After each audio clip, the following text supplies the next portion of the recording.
Eagles are already making moves, putting the rest of the league on notice. We welcome you to NFL Live. So glad that you're with us. Mina Kimes, Peter Schrager, Tim Hasselbeck here with you for the hour.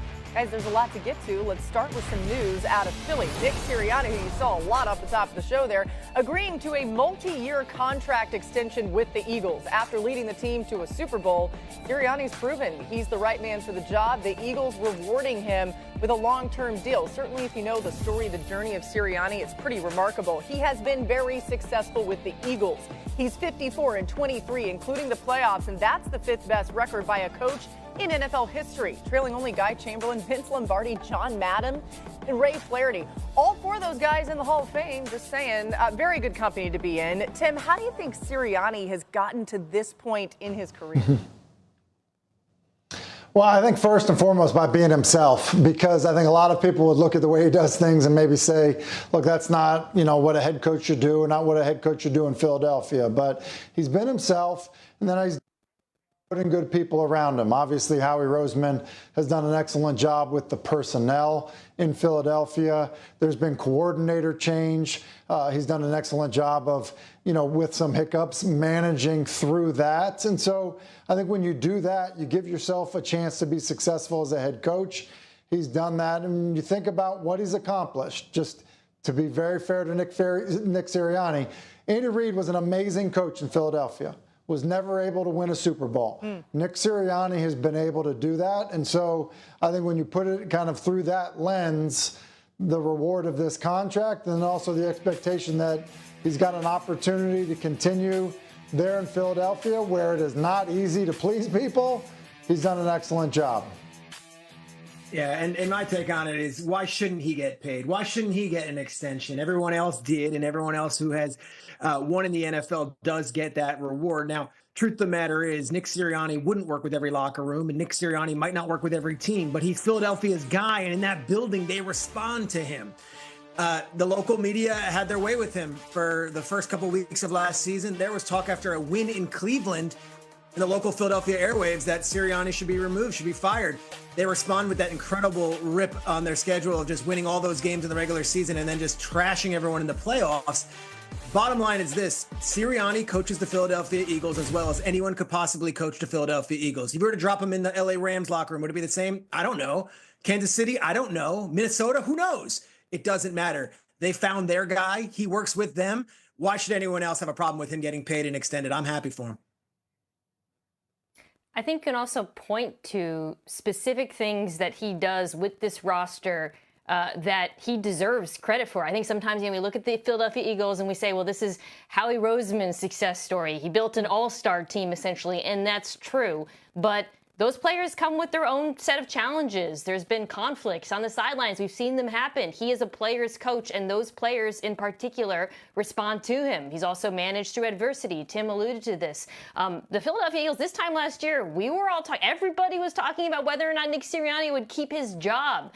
The fact that he rode through that, oversaw the changes at coordinator, came out on the other side and won a Super Bowl, is absolutely a testament to what he's done there. And then finally, I'll say one more thing, just in terms of his contributions, the aggression he's shown as a game manager. Yes, it is easier to go for it on fourth down aggressively when you have the tush push, which is going to be a hot topic this week. And maybe he's going to have to see what life is like without it. But not every coach would have been as aggressive as Sirianni's been from the very beginning in Philadelphia, and he deserves a ton of credit for that as well. That's a great point. We'll get to more on that tush-push situation a little bit later on. It seems like Sirianni has always had this unwavering faith in his players, and somehow that breeds amazing confidence. It makes sense. Another number to point out, he's one of 3 coaches ever to make multiple Super Bowls in his first 4 seasons, along with Mike Tomlin and Joe Gibbs. Elsewhere in the NFC East, let's talk about some of the buzz in Dallas as the Cowboys kick off OTAs today. Now, after falling short yet again in the playoffs, the Cowboys looking to George Pickens to bring a new edge to their offense. Here's what CeeDee Lamb had to say about Pickens' role in the offense. This is CeeDee talking, not me, but I'm going to have to say it like CeeDee. Lamb said, "We both won. It ain't no A, B, none of that. It's one. You look over there, you see one. You look over here, you see another one." So what you got to do with that? Basically, he's saying they're both really good. All right, aside from acquiring Pickens, the Cowboys also brought in Dante Fowler Jr., Solomon Thomas, Javonte Williams, and Miles Sanders as free agents. Then they had a great draft. They got Tyler Booker, who's expected to start at right guard. That's key. Pass rush specialist Donovan Ezeraku, corner Siobhan Ravel Jr., and running back Jayden Blue out of Texas. It's a who's who when it comes to the draft and some of these great additions that they've made in the offseason. So that's big. But when we talk about all these things, I think the main one, right, is George Pickens. So, Peter, what do you make of those comments from CeeDee Lamb about both of them kind of being ones? I loved it. And I'll say this. I've spoken to Cowboy sources over the last 2 weeks since that trade has been made. It makes a lot of sense when you talk to them bringing in Pickens. He's 24 years old. He hasn't even scratched the surface of what he can be. He's going into the final year of a contract, so he's going to be motivated financially. And there's this albatross around his name that he's this like cancer in the locker room where they don't see it that way. And they've spoken to people in Pittsburgh. Now, with their immaturity, of course, we've documented it well. Late to practice, late to game, all that stuff. But with a motivation of, hey, you're going to come to the Dallas Cowboys and you're going to make career life-changing money if you have one good season, that this makes sense. And from them, they went through the draft inside and out. And there was probably one player that they viewed in the same breath as George Pickens at that position. And Teteroa McMillan went to the Panthers 8th overall. So they pivoted, took an offensive lineman. But this was better than any draft pick that was possible at the wide receiver spot. As for CeeDee Lamb, I love this. This is CeeDee Lamb saying, I have no problem sharing the spotlight. I have no problem seeding some of my targets. CeeDee Lamb had 73 more targets than the next leading wide receiver in Dallas last year. He's probably looking at this as relief.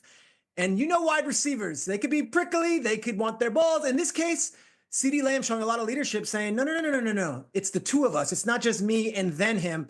I love this on all fronts, and I'm a Cowboys fan, whether it was said in May, June, July at a Kyler Murray softball tournament or what. I like having this out there and CD saying, you know what? We're going to do this together. Yeah, CeeDee Lamb also was dealing with injury last year. He was banged up. He kept feeling like he had to go out there because there was literally no one else. Mina, how much of a matchup nightmare do you think this wide receiver duo can be with George Pickens and CeeDee Lamb for opposing defenses? It completely changes the way defenses play the Dallas Cowboys, which, to Peter's point, certainly helps CeeDee Lamb. But to put what he said about them being both number ones in perspective, last year, when defenses played single high coverage, CeeDee Lamb, who was, for most of the season not playing with Dak Prescott, finished 4th in receiving yards per game. George Pickens was 8th league-wide. So they have 2 top 10 receivers versus single high. Defensive coordinators aren't stupid. They are not going to face a lot of single high coverage this year, and you can see how that helps everyone. They face more 2 high shells. It opens things up underneath because you get lighter boxes for the run. You get to call a more balanced offense. You just see a trickle-down effect not only for Lamb, but for the other receivers, the tight ends, and the run game as well. So I think the net effect for everybody is going to be positive. Yeah, listen, I think that we probably all agree, like his talent is undeniable and his ability to win one-on-one matchups, contested catch guy, ability for big plays down the field. It's really incredible. George Pickens, I think in many regards, kind of put himself, in the upper echelon of receivers in terms of his ability to do those things. To me, this all comes down to not CeeDee Lamb's unselfishness, because I would agree with you both on, CeeDee's posture with this all. It's really about